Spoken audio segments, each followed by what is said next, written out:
Webiga Niil waa webiga ugu dheer qaaradda Afrika, waana webiga ugu dheer caalamka. Ku soo dhawaada barnaamijkeena aan ku falanqayn doono macluumaad ku saabsan webiga Niil iyo waxyaabaha keenay khilaafaadka u dhexeeya Itoobiya iyo Masar.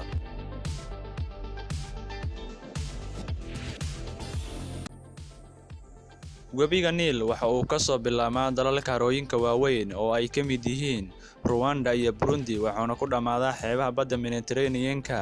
Wuxuu dheeran yahay masaafo dhan 6,650 kiiloomitir, asagoo iskaga soo tilaaba 11 dal markii lagu daro wadankii ugu dambeeyay ee dunida ku soo biiro ee Jamhuuriyadda Koonfurta Suudaan. Khartoum waa halkay ku kulmaan labada Niil, Niilka cad oo ka imaanaya wadamada harooyinka waaweyn iyo Niilka buluugga ah oo ka imaanaya dhulka joogga sare ee Itoobiya. Bishii September ee 2005 koox sahamiyaal ah ayaa sharaacday ayagoona ku dul safray webiga Niil dushiisa, waxaana ka mid ahaa Kim Michael oo u dhashay dalka New Zealand ayaa u ambaqaaday safarkii ugu horreeyay ee dhanka biyaha ah si ay u soo ogaadaan isha uu ka soo burqado webiga Niilka. Wejigii ugu horreeyay ee safarka waxay ka gudbeen dalka Masar iyo Suudaan, wax caqabadana maysan arkin, balse markay gaareen Suudaanta Koonfureed ayaa waxaa ka hor yimid caqabadii ugu weyneed oo ah harada adduunka ugu weyn ee Suud, taasi ay garan waayeen si ay ugu gudbaan ayagoona la kulmay marin biyoodyo iska soo daba laabanaya, taasoo hakisay isku dayo badan oo hore loogu sahmi lahaa.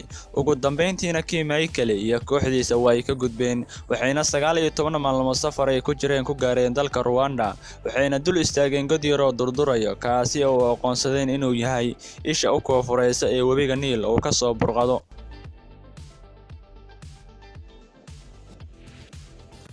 Sanadkii 2011 dowladda Itoobiya ayaa dhagax dhigtay biyo-xidheenkii ugu weynaa ee tamarta laga dhalinayo oo ah mashruucii ugu weynaa ee Afrika. Dhismaha mashruucan ayaa khilaaf ka dhex dhaliyay dalalka oo mara webiga Niil, gaar ahaan Itoobiya iyo Masar. Dalka Itoobiya oo xaq u leh inuu ka faa'iideysto qulqulka biyaha Niilka, isla markaana ay tamar ka helaan dalkaas oo ku yaala dunida saddexaad ee saboolka. Cabsida dowladda Masar ayaa ah in biyo-xidheenkaas uu yareynayo qulqulka biyaheeda ee sanadkiiba ka hesho webiga Niilka oo gaaraya 56 bilyan oo mitir kuubik, iyadoona heshiisyadii hore ee saamiga biyaha ee webiga Niil uu siinayay sadbursiimo dalka Masar. Waxaana dowladda Itoobiya ay ku adkeysanaysaa in tamarta laga dhalin doono biyo-xidheenkaasi 6,000 oo megawatt lagu isticmaali doono gudaha Itoobiya, iyadoona 2,000 oo megawatt oo kalena dalalka la jaarka loo gudbin doono, taasi oo wax ka tari doonto baabi'inta saboolnimada, siina ballaarin doonto himilooyinka dhanka horumarinta ee dalalka Afrikaanka. Dowladda Itoobiya oo lahayn wax bad ah ayaa biyaha webiga Niilka